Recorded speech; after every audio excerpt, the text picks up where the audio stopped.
Here are all the Week 10 injury updates coming right up.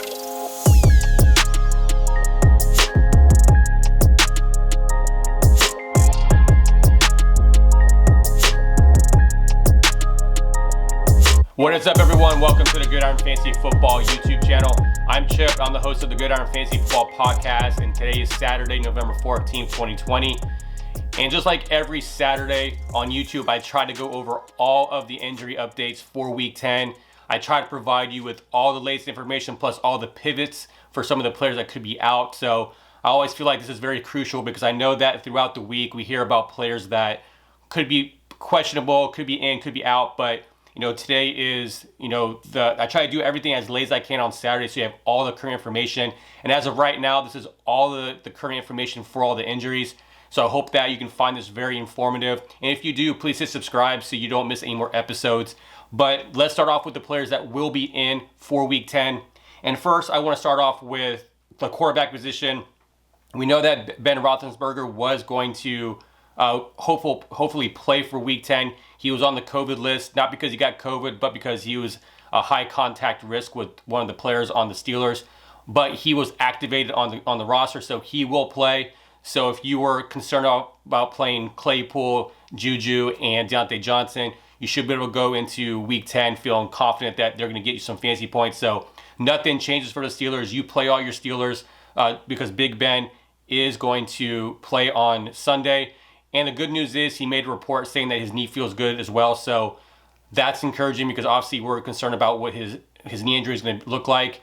And I think this was a good thing for Big Ben. I think the fact that he was able to get rehab, he was able to recover, let his body rest, was a great thing. And so he should be good to go. So hopefully he has a good outing on Sunday against the Bengals. And the same thing for Baker Mayfield. Baker Mayfield will be in for Week 10. Same thing with him. He got put on the COVID list, not because he had COVID, but because of he came in contact with somebody who did. They had a bye week, so it was less likely for him to miss Week 10 unless he was obviously positive for COVID, but he's good to go. So that's encouraging. He's a streamer this week, so if you're able to have Baker Mayfield this week, I would play him. Good matchup, just in case you have somebody that's on a bye week or you're dealing with the injury. And then going on to the running back position, finally Miles Sanders is back. We're obviously waiting on him to come back based on the fact that he was out because of a knee injury. Boston Scott was a guy that was playing, but now Miles Sanders comes back against the Giants, so that should be a very good play. Hopefully he gets the full workload. Hopefully it won't be a situation where he gets limited snaps. I can't see that happening. He gives the Eagles the best chance to run the ball and be that threat out of the backfield. So Miles Sanders is in. Very good news if you're a Miles Sanders owner. And same thing with Nick Chubb. Nick Chubb was activated this past week. He is good to go on Sunday. I still think, obviously him and Kareem Hunt are a good 1-2 punch. So you still play both of them. But Nick Chubb, if you're a Nick Chubb owner, you're super excited about him being back. So play him without any hesitation. And then this was not as concerning, but Antonio Gibson of the Washington football team, there was some concern that he could miss this week, but he had no designation of an injury this week. He is good to go, so you can play Antonio Gibson. And then going on to the wide receiver position, DJ Chark of the Jacksonville Jaguars, he was dealing with an illness, a non-COVID related. Looks like he overcame that illness. He will play in Week 10. Alshon Jeffrey. So Alshon Jeffrey was out for multiple weeks because of a ankle, foot, and calf injury. He was hopefully supposed to make his debut like weeks ago, and a lot of people are adding him to rosters because of the chance that he could be the guy because Jalen Reagor was out and all the other guys that they were missing on offense. So now he's finally healthy to play. He should play Sunday, but he is going to be playing, so he's in. Kendrick Bourne of the 49ers, he's off the COVID list, same for Brandon Ayuk. Those two players are in for Week 10. And then Michael Thomas is going to play. There wasn't any concern that he was going to miss, but obviously he carries a injury designation just because of the hamstring and the high ankle sprain and all that, but he's playing in Week 10. And then Tim Patrick of the Broncos, he's good to go. Then at the tight end position, Austin Hooper, he's back. He had obviously his surgery a couple weeks ago. He was out. They had the bye week. He got rested. And this was his projected week to come back. So Austin Hooper's back playing. I'm playing him in my league. I have Hayden Hurst on the bye week. So Austin Hooper, I'm streaming. Good matchup against the Texans. So you should feel confident about him playing and putting him in. They need to throw the ball to somebody. He was heating up before he went out with the injury. So I hope that continues. They need the help. Austin Hooper's a very talented tight end, so hopefully he gets some of the target share more his way. And then Noah Fant of the Denver Broncos, he will be in for Week 10. Obviously, he's been dealing with the nagging ankle injury. He re-aggravated it last week, but he's good to go, and he will play in Week 10. Now, going into all the players that will be out for Week 10. Now, obviously, I'm going to start off with the quarterback position, and Gardner Minshew, he's not playing, so obviously Jake Luton will be playing in his place. Now, we don't know exactly how long that would be the case. Hopefully, once Gardner Minshew is healthy, his thumb gets healthy, he will be reclaiming the starting position over Jake Luton. But if Jake Luton continues to play like he did last week, maybe Gardner Minshew misses his, maybe he doesn't get his starting position or a starting rollback. So we'll see. But I just want to bring that up just because he is on the injury reports. And then obviously at running back, Christian McCaffrey, he's out dealing with the shoulder injury. They say that he has a good chance of coming back in Week 11, but he's not playing this week. Mike Davis would be the guy that you want to play in place of him. Joe Mixon, third straight game he's out. He was hoping that he was going to be able to come back after the bye week. He did have some limited participation in practice this week.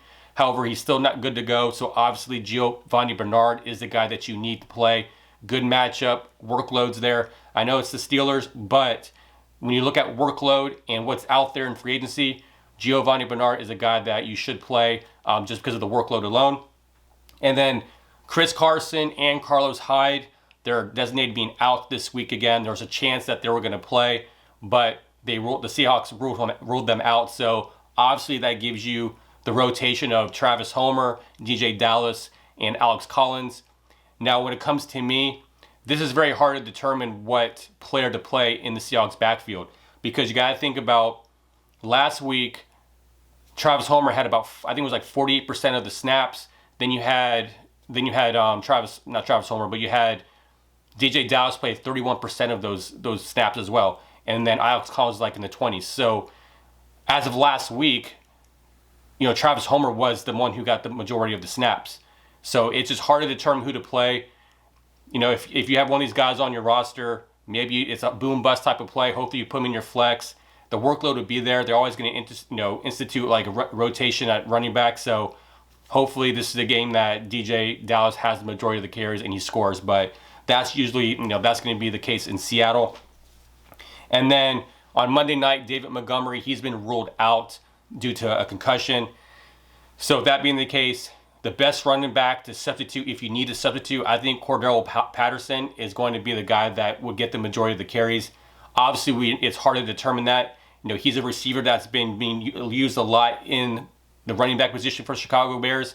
So if I had to choose any running back for the Bears right now that I could substitute for David Montgomery, I think Cordell Patterson is that guy. So I know it's not the best option, but unfortunately, the Bears play on Monday night, and you really don't have a lot of options if that's the only options you have. So if you have a David Montgomery, maybe you try to, shoot your shot for Cordell Patterson. But just one of those things where it sucks that it's a Monday night game and then he's already been rolled out. So then Devontae Freeman, he's been put on IR due to a hamstring injury in his foot as well. So with that being the case, Wayne Gallman will be the starter. I assume that he'll get the majority of the carries. He's going against the Eagles, so it could be a good matchup for him. He could do something, but it's all about workload, and it looks like Wayne Gallman is the guy that will get the majority of the carries. And then in Houston, David Johnson, he was out all week. He didn't practice all week because of concussion. Now he has been placed on IR, so that means he's going to miss 3 weeks. So if Duke Johnson is in your free agency, you need to go pick him up and play him. Obviously, it's like I said, it's all about workload. So now you have a starting running back. If you're hurt at running back, now Duke Johnson is your running back for the next few weeks. So if he's available, go pick him up right now.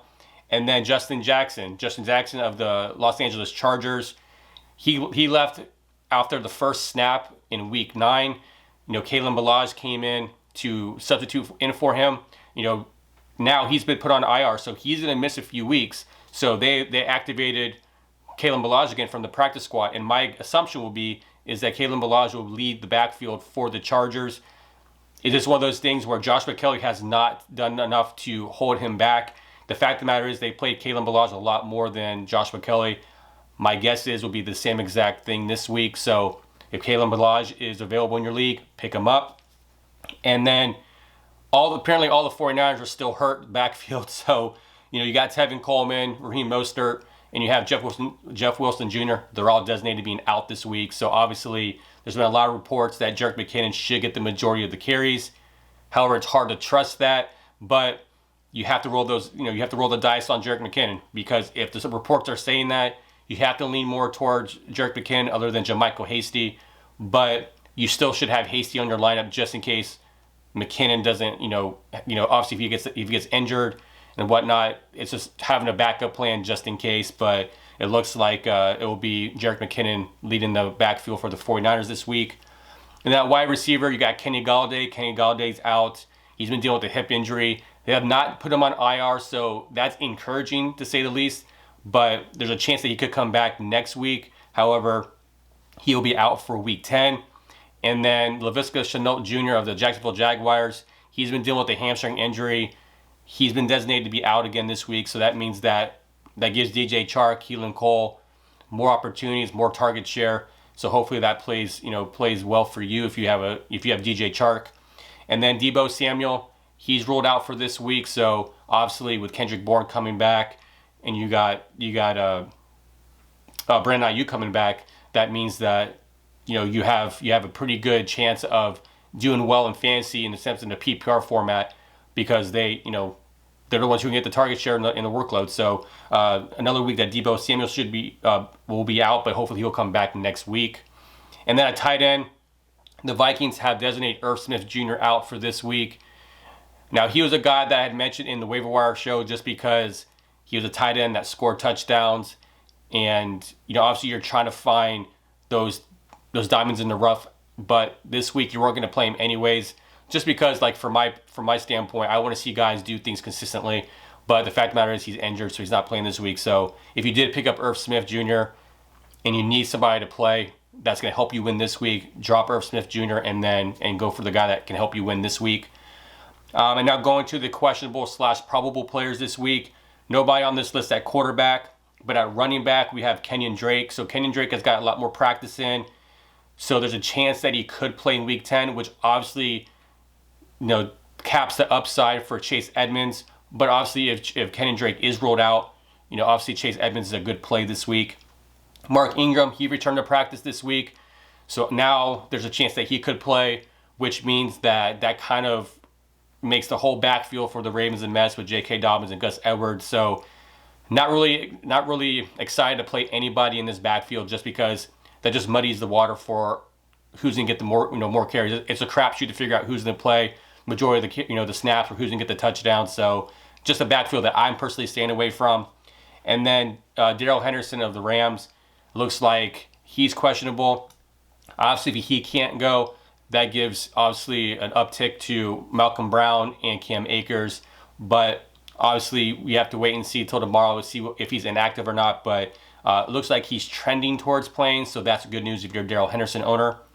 And then for the Chargers, Tremaine Pope, he should be playing. He's questionable, but he should play for week 10. I don't think that really makes a difference in the sense of like what the rotation will be. I still think Kalen Ballage will get the majority of the carries, but Tremaine Pope is not a guy that you're going to play in fantasy anyways. It's just hard to determine the workload. And then Matt Breida, he should play in week 10. So if that's the case, he's a guy that you need to pick up and play. We know that he was supposed to start last week over Jordan Howard, but he got injured. So this week, if he's available, I would play Matt Breida. I think that's a good pivot, just because he can, he's a good runner, plus he's a good pass catcher. So Matt Breida is a decent play. And then Damian Harris. Damian Harris is questionable. He left Monday night's game with a chest injury. It looks like he has a chance to play, but it's one of those things where you may want to pivot to a Rex Burkhead or a James White, if that's the case. But they play the Ravens, and this is a very tough matchup. So I'm personally staying away from the Patriots backfield in this matchup. And then going on to wide receiver, Allen Robinson, there's a chance that he doesn't play on Monday night. So this is a tough call for you Allen Robinson owners, because what do you do if he doesn't play?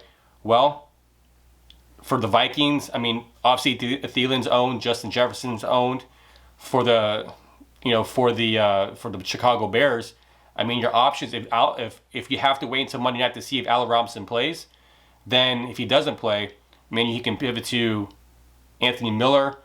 There's Mooney there too, so not the sexiest thing the players to play, but at least gives you an option if you have to wait for Allen Robinson, if you have no better options when it comes to people available in your league to play on Sunday. So that's just the risk you have to take. But I think that it looks like he's trending towards playing, but have a pivot just in case. Denver Broncos wide receiver Jerry Jeudy, he should play tomorrow. Also, N'Keal Harry for the Patriots should play. I think Jerry Jeudy's a good flex, but when it comes to N'Keal Harry, no one's put him in that lineup. I think the only receiver that you can play for the Patriots is Jacoby Myers for now. Then at tight end, looks like TJ Hawkinson is trending towards playing, which is good news for the Lions. And then for Robert Tonyan of the Packers, he is questionable, but he should play.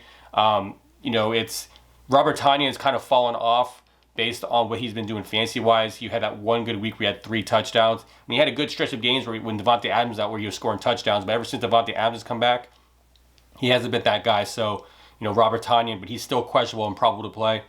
And then going to the game time decisions, there's only one player on this list, and that's Allen Lazard. So Allen Lazard has been trying to come back from his core surgery.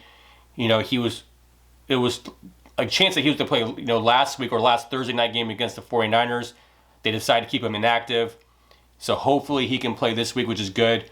However, I don't think, even if Allen Lazard is active for week 10, I still don't think you can play him because I want to see how they bring him back. Are they going to limit his snap count? What's the variability of the pros and cons of playing Allen Lazard? Now, if he's your best option, then yes, risk it. But I think, for me, I'm an Allen Lazard owner.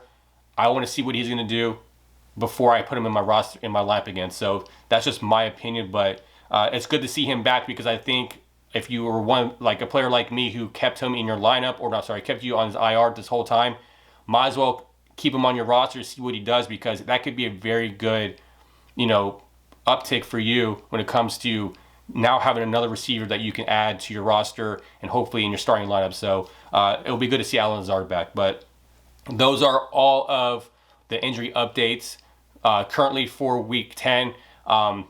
There's nothing else before this video, there has been nothing else that I've seen that would be dramatic to changing your lineups, but this is all the current information I have. So if you found value out of this and you find that these Saturday videos are very informative, please hit subscribe so you don't miss any more of those episodes.